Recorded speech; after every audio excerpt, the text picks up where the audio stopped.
생산과 소비 브로그를 시작하겠습니다.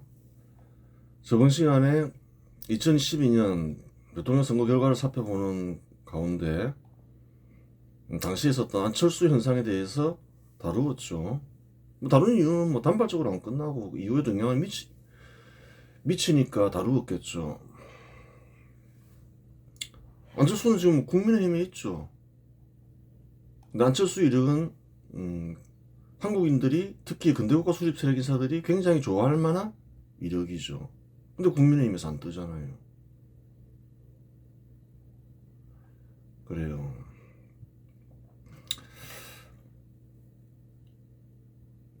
김문수도 뜨고 장동혁도 뜨는데 이런 좋은 이력이 있음에도 불구하고 안철수는 못 뜬다는 거예요. 그 이유를 알아야 되는 거예요.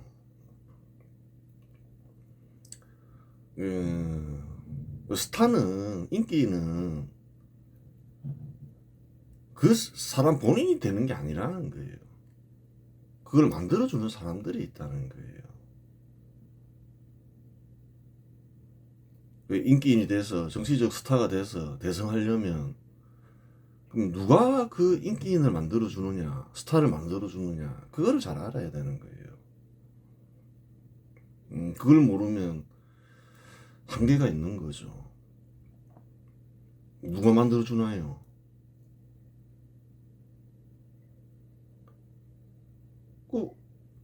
그래요. 두 세력이 있는 거예요.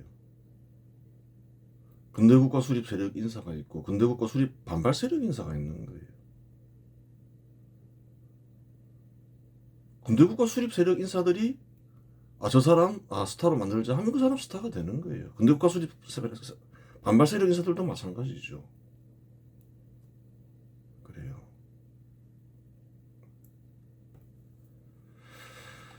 그 자기 세력, 자기 당을 잇게 하는 어떤 세력, 그 세력에 대한 이해가 없으면 그런 정치인은 대성하기는 어렵겠죠. 그래요.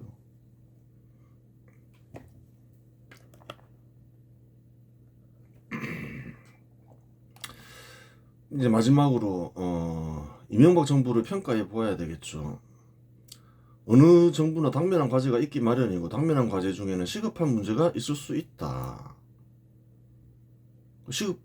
시급하게 해결해야 되는 문제가 있는 거죠. 없으면 좋은 거죠. 시급한 문제가 있으면 시급한 문제부터 해결해야 한다. 시급한 문제가 없으면 그 정부는 운이 좋은 정부이다. 이명박 때는 시급한 문제가 있었죠. 그래요. 어떤 문제가 있었나요? 경제 위기가 있었잖아요. 연속되는 경제 위기, 글로벌 금융 위기와 유럽발 금융 위기, 재정 위기 해결해야 될 문제였죠. 노무현 때는 있었나요? 없었나요? 없었다는 거예요. 세계적으로 경제가 분위기가 되게 좋았죠.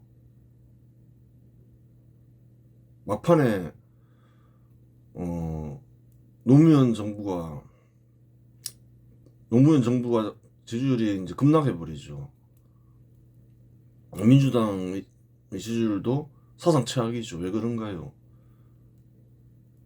경제적 위기 때문에 그런 것도 아니라는 거예요. 시급한 문제가 있었던 것도 아니라는 거예요. 정책 때문에, 잘못된 정책 때문에 민심이 이반해 버린 거죠. 그래요. 이명박 정부 시절에는 국제적 경제 위기가 지속되었다. 2008년에는 미국발 글로벌 금융 위기가 있었고 2010년에는 유럽발 재정 위기가 있었다. 계속 세계적으로 경제적 위기가 도래했죠. 이명박 정부는 적절한 외교와 금융 정책으로 세계적으로 불어닥친 경제 위기를 큰 타격 없이 넘긴 게 사실이죠.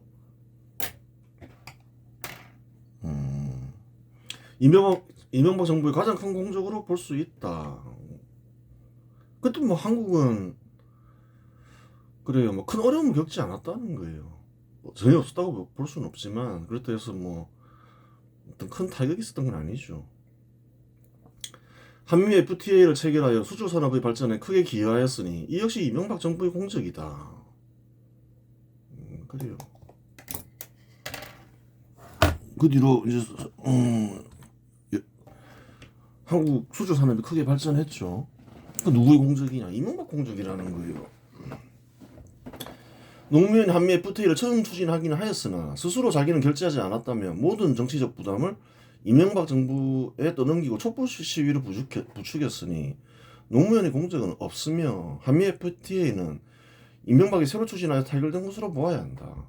아니 노무현이 먼저 추진했는데 왜 노무현 공적이 아니냐? 공적이 크면 제일 추진한 사람이 제일 크지. 원래 그게 맞죠. 원래 그게 맞는데 항상 그거 알아야 되는 거예요. 이 공적과 책임, 권리와 의무 이런 거는 따로 가는 게 아니라는 거예요. 공적은 내 거, 책임은 딴 정부 거. 그게 안 된다는 거예요. 뭐 책임은 뭔가요, 결국은? 정치적 부담인 거죠. 그래요. 산업화를 하는데 포항제철소를 설립을 해요. 실패할 수도 있고 성공할 수도 있죠. 근데 그 위험을 무릅쓰고 하는 거죠. 욕먹을 거 각오하고 실패했을 때. 공적 따로 책임 따로 있는 게 아니라는 거예요. 나는 책임지지 않겠어. 다 이명박이 한 거야. 그러면 그건 어떻게 봐야 되냐는 거예요. 새로이 추진한 걸로 봐야 된다는 거예요. 성공을 했어요. 그때 먼저 추진했는데 근데 이 사람은 자기는 결재하지 않았다면서 이명박에게 모든 책임을 넘겼네? 그러면 그 사람은 책임이 없다는 거예요. 공적이 없다는 거예요. 책임을 다 넘기고 정치적 부담을 다 이명박한테 넘긴 거잖아요. 그렇게 되는 거예요. 공적과 책임은 따로 가는 게 아니다. 이와 유사한 게 국민의 권리와 의무잖아요. 권리를 누리려면 또 그에 해당하는 국민의 의무를 해야 되는 거죠. 같이 가는 거다. 그렇게 되는 거예요. 물 관리를 위해 4대강 사업을 실시했는데 발전 과정에서 어차피 해야 할 사업이었으니 이것이 이명박 정부의 공적이 된다. 그렇죠. 물 관리를 해야 될 거 아니에요. 가만 내버려 둘 수 없잖아요. 식수를 확보해야 되고 또 여력이 없으면 못하지만 여력이 있으면 또 홍수 가뭄 관리를 해야 되는 거잖아요. 이 역시 이제 이명박의 공적이 되죠. 군사정부 이후 정부들이 군사정부의 산업정책을 개선하였다면 이 정도의 업적만으로도 이명박 정부는 높은 평가를 받을 수 있었을 것이다. 김영삼 때부터 이제 포퓰리즘 정부로 바뀌기 시작하죠. 노무현 정부 때 이러면 거의 이제 완성 단계에 이르죠. 뭐 그런 사정이 없었다. 그냥 계속 군사정부의 산업정책을 개선하면서 그래요. 그냥 계속 개혁정부로 갔다. 그러면 이제 어떤가요? 그냥 단면 과제만 잘 해결해도 높은 평가를 받을 수 있겠죠. 실상 1993년부터 현 시대에 이르기까지 민간 정부들 중 그래도 가장 유능한 정부는 이명박 정부였다. 그래도 가장 역할을 잘 수행했으니까 당면 과제라도 잘 해결했으니까 시급한 문제, 경제 위기를 잘 극복했고 김영삼은 극복하지 못했잖아요. 당면 과제를 못 넘기는 경우도 하다는 거예요. 그래요. 또 FTA도 자기 책임하에 추진했고 뭐 이 정도 했으면 그래 뭐 한국이 포퓰리즘 정부가 아니었으면 인정받을 수 있지만 또 다른 사명이 주어져 있었다는 거예요. 이명박에게는. 군사정부는 장기 집권하는 동안 실수도 있었지만 바른 외교정책, 바른 산업정책, 바른 복지정책의 기틀을 수립했다. 군사정부가 한국 역사상 끼친 공적은 굉장히 크죠. 예전에 다 설명했으니까 별도로 안 하겠습니다. 사실 공적이 굉장히 커요. 전 역사를 보더라도 1, 2위를 다툰다고 봐야 되는 거예요. 그 결과 한국은 단기간에 크게 번영했으며 한국인들은 이전에 누릴 수 없는 풍요를 누릴 수 있게 되었다. 문제는 김영삼 정부 이후 김대중 정부, 노무현 정부를 거치면서 새 정책의 기틀이 크게 무너졌다. 그렇죠. 외교정책, 산업정책, 복지정책 다 무너졌다는 거예요. 기본적인 틀이. 갈수록 점점 어려워지겠죠. 그 부작용이 나타나는 거죠. 청년들 취업도 잘 안 되고, 예전에는 뭐 놀고 먹어도 그냥 다 취업됐는데, 이제 그렇지 않죠. 부작용이 나타나고 있는 거예요. 여러 측면에서.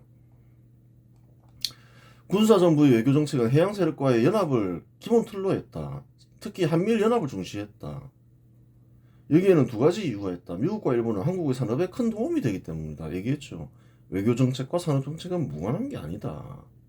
한국이 산업하는데 미국과 일본은 자금과 기술을 지원했다. 사실이죠. 뭐 전폭적인 지원이 있었죠.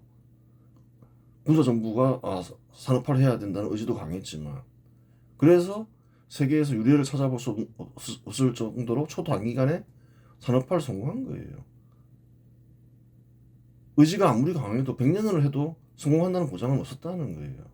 근데 한국은 성공을 했다. 거기에는 군사정부의 그래요. 탁월한 선택도 있었지만 또 미국과 일본의 지원도 있었다. 사실이라는 거예요.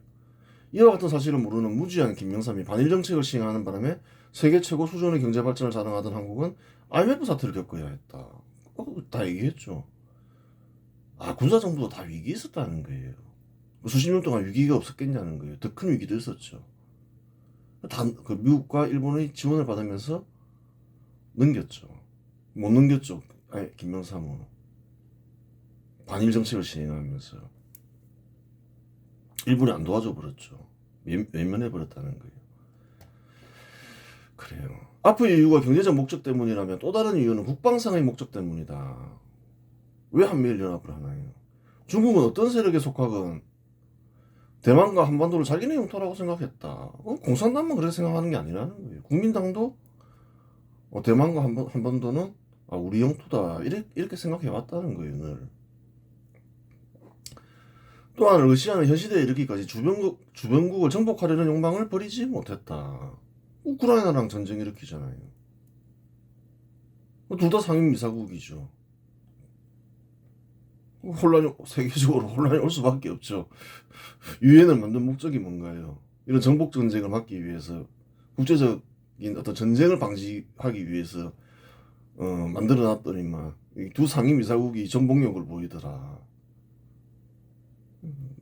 그래요. 미국이 전쟁도 하지만 미국이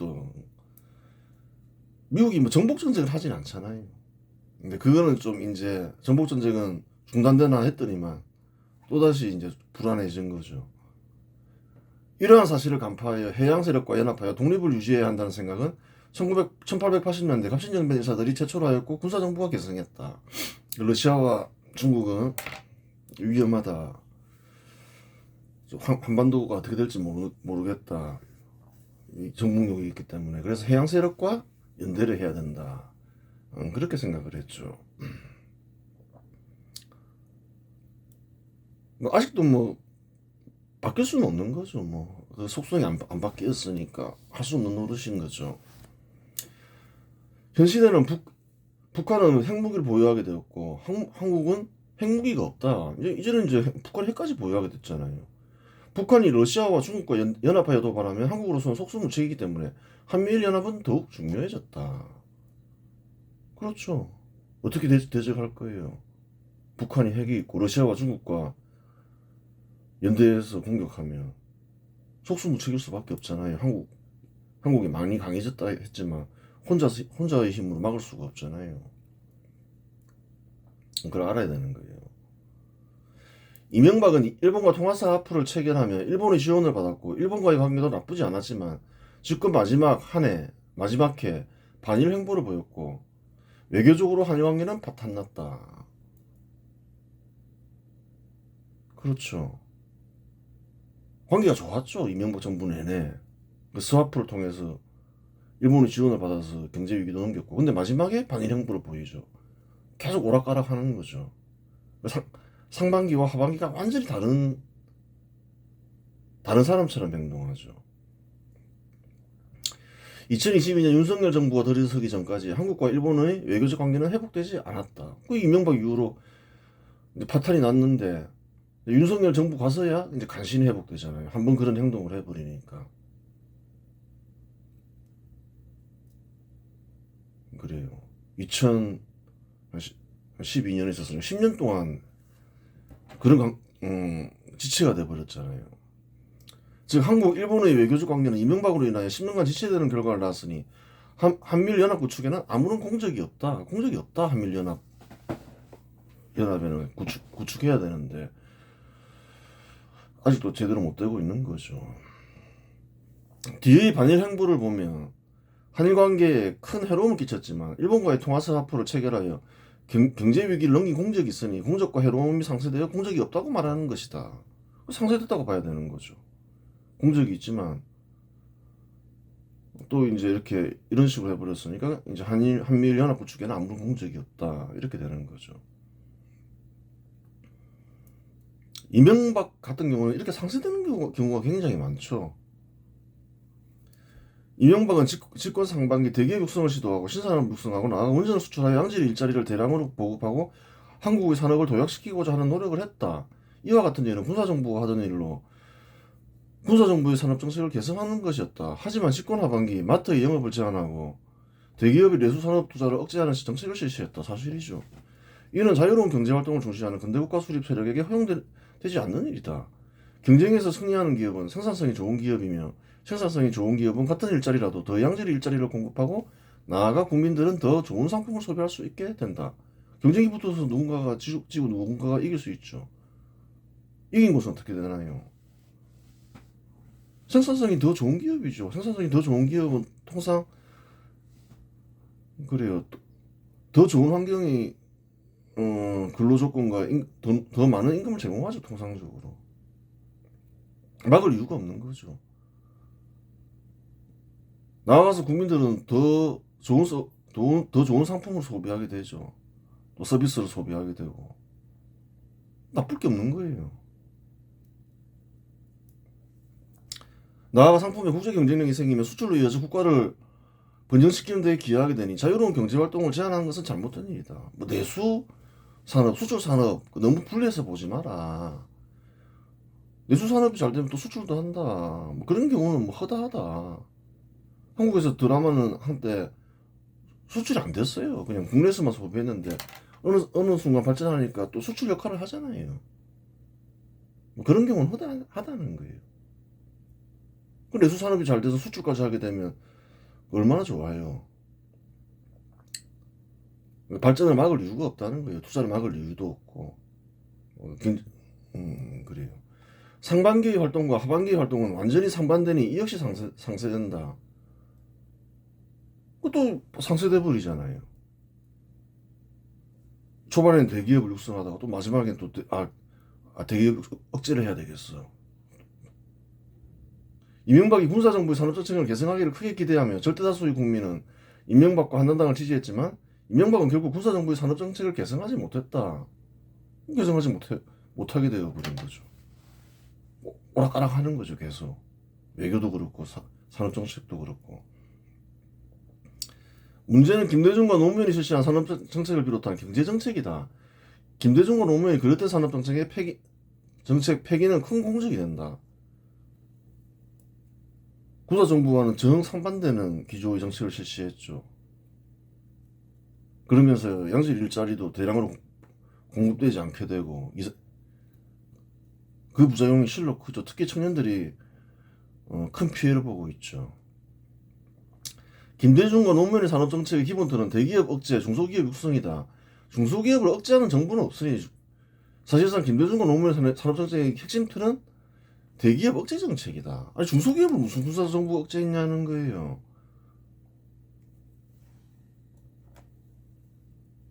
중소기업들이 군사정부도 얼마나 많이 생겼나요?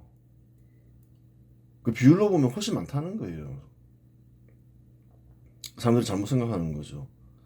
중소기업을 억제한 게 아니라 대기업을 육성하려 했다는 거예요. 대기업이 어떻게 대기업이 되나요? 생산성이 좋은 기업이 대기업이 된다는 거예요. 대기업이 많이 생기면 좋은 거죠. 생산성이 좋은 대기업들 있잖아요. 비교해보라는 거예요. 근로자들에게 좋나요, 안 좋나요? 좋죠. 국가 경쟁력도 생기고. 대기업 임금이 중소기업보다 없잖아요. 생산성 좋은 기업을 많이 만들어서 대기업으로 성장할 수 있게끔 하는 게 맞다는 거예요. 이는 공산주의 변종의 상균주의에 기인하는 것이다. 기인하는 산업정책이다. 김대중은 노무현은 이제 대기업 억제 정책을 썼죠. 상균주의는 대기업과 토지를 국유화해야 한다고 주장하는 견해로 공산주의 국가가 즉각되기는 어려우니 중간 단계로 나온 견해이다. 상균주의가 뭔지를 알아야 되는 거예요. 조소왕이 만들었다고 알려져 있죠. 조소왕은 올북한 사람으로 알려져 있죠. 당연히 상균주의는 공산주의와 마찬가지로 경제적 평등을 중시한다. 경제적 평등에서 시작한다는 거예요. 공산주의도 마찬가지죠. 근데 상균주의는 대기업과 토지만 국유화하는 걸로 돼 있더라. 뭐냐? 씨앗은 같은데 공산주의가 수용되기 어려웠다는 거예요, 한국에서.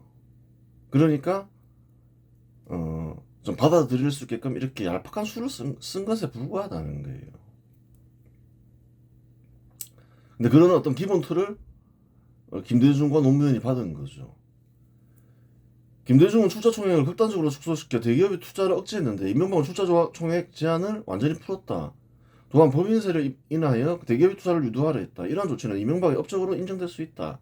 하지만 몇 가지 이유로 대규모 투자가 이루어지면 양질 일자리가 대량으로 공급되는 일은 없었다. 몇 가지 이유로 이제 투자가 잘 안 됐다. 이명박 때. 세계적으로 경제적 분위기가 어렵고 근대국가 수립에 성공한 국가들이 모두 겪는 현상이지만 한국의 근로자의 능력 대비 근로자 임금은 높은 편이었기에 투자는 용이하지 않게 되었다. 사실이죠. 근데 사람들이 잘못 생각하는 게 있는 거예요. 나라가 발전하면 꼭 좋은 것만은 아니라는 거예요. 한국은 저임금을 이용해서 고도 성장을 했죠. 근데 임금이 높아지면 어떻게 되나요?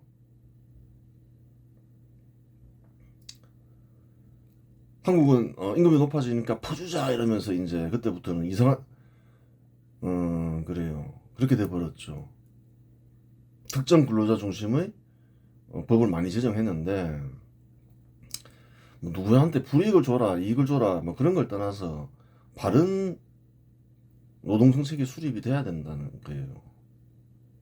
그런 것도 중요하고 두 번째는 각별히 신경을 많이 써야 되는 거예요. 특히 산업이 굉장히 붕괴되기 쉽다는 거예요. 미국도 그렇잖아요. 임금이 훨씬 높죠. 그러니까 어떻게 되나요?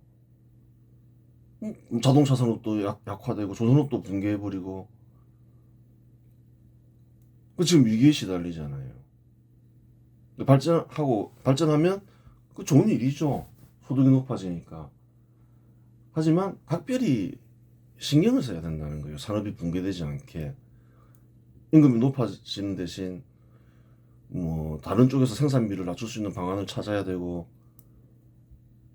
또 더 고품질의 상품을 생산하기 위한 노력을 경주해야 되고 할 게 많다는 거예요.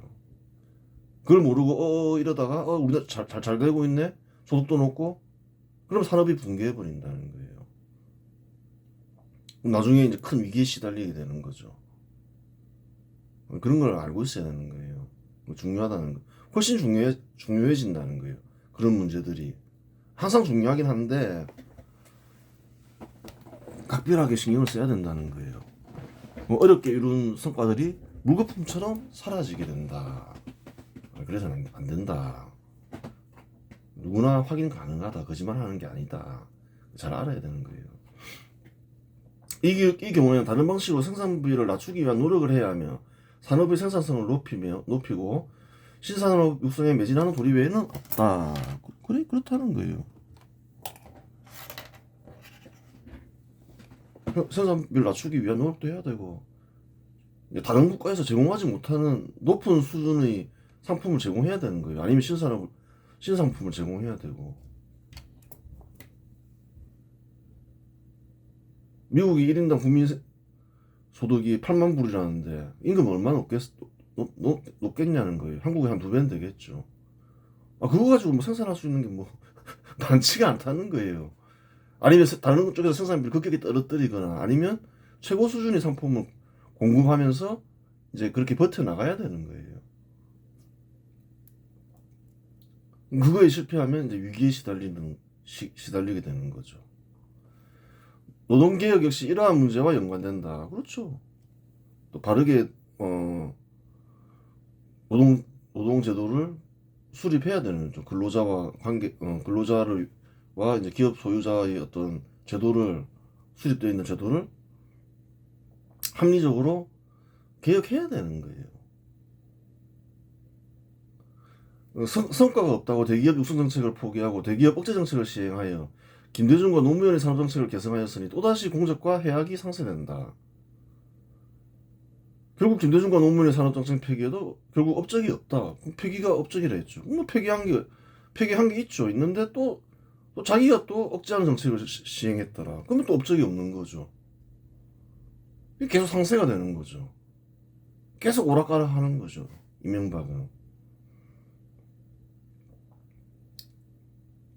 이명박과 한나라당이 수도권에서 압도적인 지지를 받은 이유는 이제 또 다른 것도 봐야 되겠죠.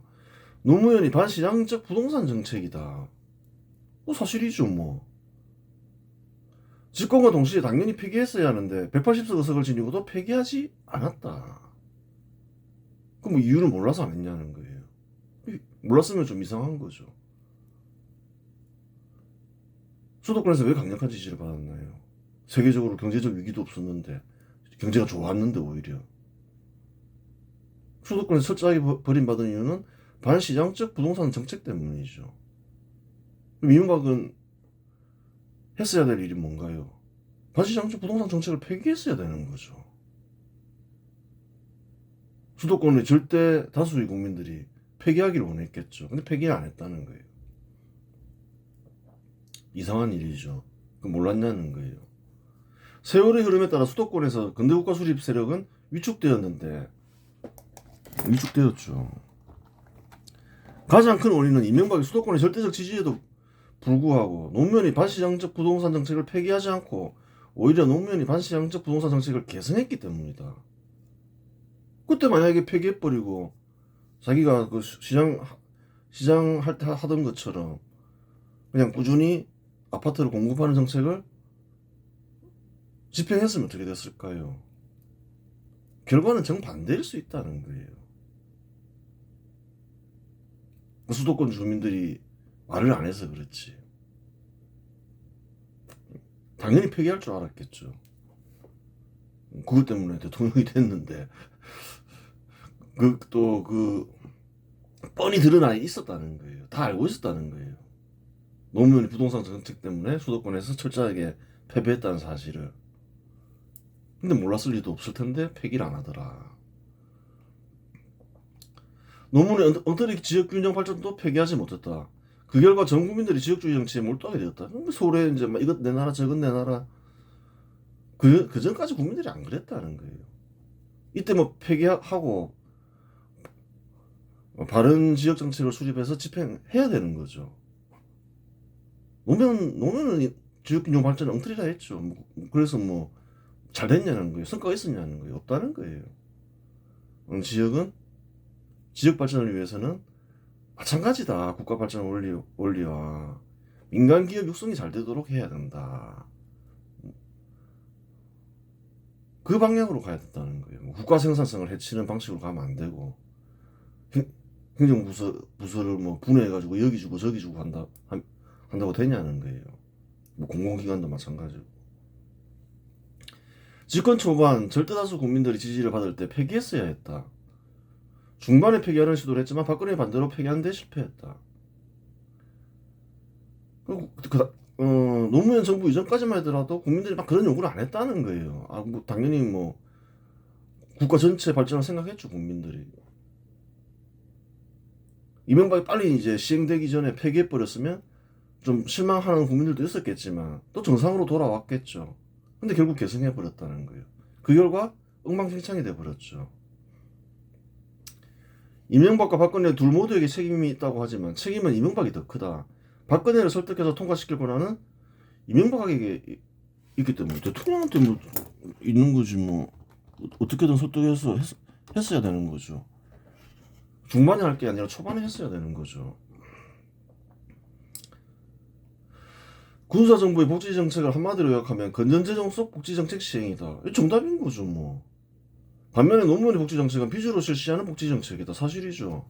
부채 비율을 대폭 증가시키면서 실시한 거죠. 빚으로 실시하는 복지정책은 유럽 국가들에서 크게 유행했고 빚이 누적 때문에 결국 경제위기를 초래하며 국가 발전을 크게 후퇴하고 국민들 가난과 고통에 시달린다는 사실을 확인할 수 있다. 확인할 수 있죠. 확인 다 됐죠. 그리스를 통해서. 그런 측면에서 노무현이 실시한 복지정책은 반국가적 반국민적 행위였다. 사실인 거예요. 대폭 부채 비율을 증가시키면서 복지정책을 실시했죠. 사실 이것도 이제 중단시켜야 되는 거죠. 부채 비율이 증가하는 것을 막지 못했으니 이명박은 결국 복지정책 역시 노무현을 계승했다. 그렇게 봐야 되는 거죠. 부채 비율 증가폭을 조금 줄였을 뿐이죠. 국민들에게 설명하고 유럽 국가들도 다 그때 문제가 생기면서 결과가 나왔잖아요. 아, 우리도 계속 이렇게 가면 안 된다. 중단시켜야 된다. 하고 중단시켰으면 업적이 되죠, 이명박의. 그래요. 이로써 평가에 있어서 핵심이 되는 문제들은 다 다루었다. 뭐 여러 가지 또 있겠죠. 자질구레한 것들. 이제 그런 것까지 다 다룰 수는 없으니까 그냥 핵심이 되는 것들만 다루었죠. 시급한 당면 과제의 해결이 업적이라고는 하지만 그러한 일을 해결하는 데는 절대 다수의 국민들의 지지를 필요로 하는 것은 아니다. 절대 다수의 국민들이 이명박과 한나라당을 지지한 이유는 결국 포퓰리즘 정부를 끝내고 개혁 정부가 되기를 원했기 때문이다. 그렇죠. 왜 자꾸 그 박정희를 연상시키는 사람들을 찾아서 뽑았냐는 거예요. 폐기해라. 잘못된 산업정책 폐기해라. 군사정부 산업정책이 맞다. 그 당시 절대 다수 국민들은 그렇게 생각해서 계속 박정희를 연상시키는 사람을 뽑았다는 거예요. 독재하라고 뽑은 게 아니라. 그래요. 왜 절대 다수의 수도권 주민들이 한나라당과 이명박을 전폭적으로 지원했나요? 또 반대로 민주당을 몰락시켰나요? 폐기하라는 거였다는 거예요. 반시자율적 부동산 정책, 또 지역 이런 이상한 균형 발전 정책, 확실하죠. 그 폐기했냐는 거예요.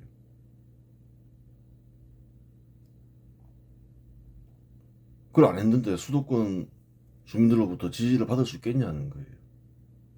물론 한 번 기회는 더 주어졌죠, 박근혜에게. 박근혜는 했냐는 거예요.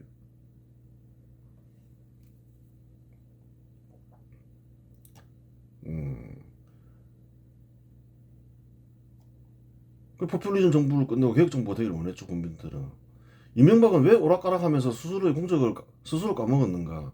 근대 국가 수립이 국가와 국민에 이롭다는 확신이 없었기 때문이다. 근대 국가 수립 세력 인사 같은데 뭐 가까울 수는 있어도 이게 과연 국가와 국민들에게 이롭나? 확신이 없다는 거예요. 그러니까 하다가 결과가 안 나오니까 바뀌는 거죠. 그렇기에 결과가 원하는 대로 나오지 않자 쉽게 포기한 것이다. 계속 근대 국가 수립이 이롭다면 계속 찾겠죠. 뭐가 문제일까? 이렇게도 해보고 저렇게도 해보고 생산비를 어떻게 낮출 수 있을까? 또 어떻게 하면 이 노동개혁을 할 수 있을까? 문제점이 없을까?